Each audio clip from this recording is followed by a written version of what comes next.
ابوك وسخ يشتغل بالفيتا، ابويا موظف، لا تجيب ابوك على ابويا.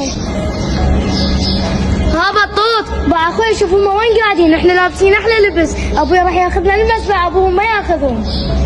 راح جدين يعبوا لك والله، ابوهم راح يشتغل في تركي، يتوسلون بابوهم وديني المسبح وديني المسبح. شو تعيبون علينا انتم؟ ولد عمي عيب عليكم ترى. هي يا عم تحكي عليه، هو انتم كاتلكم الفقر. ابوك وسخ يشتغل بالفيتا، ابويا موظف، لا تجيب ابوك على ابويا. تجي على ابويا سامك ولا لا؟ اخويا لا توسخ يدك بيهم، امشي نقول لابويا.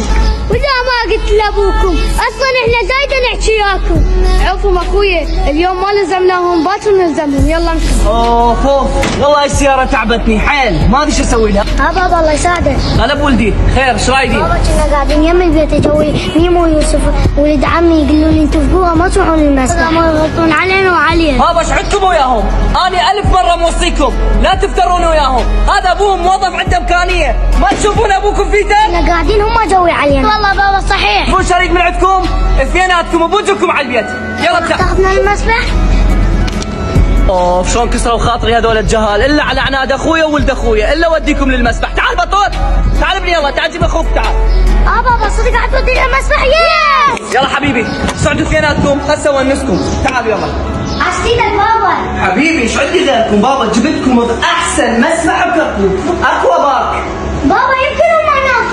هناك؟ بعد احسن، امشوا. شلونك ابو شباب حبيبي؟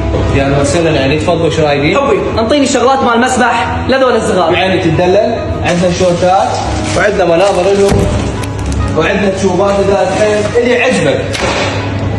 حاشيتك رحم الله والديك، هذا واحد وهذا الثاني. يلا بابا نروح نبدل.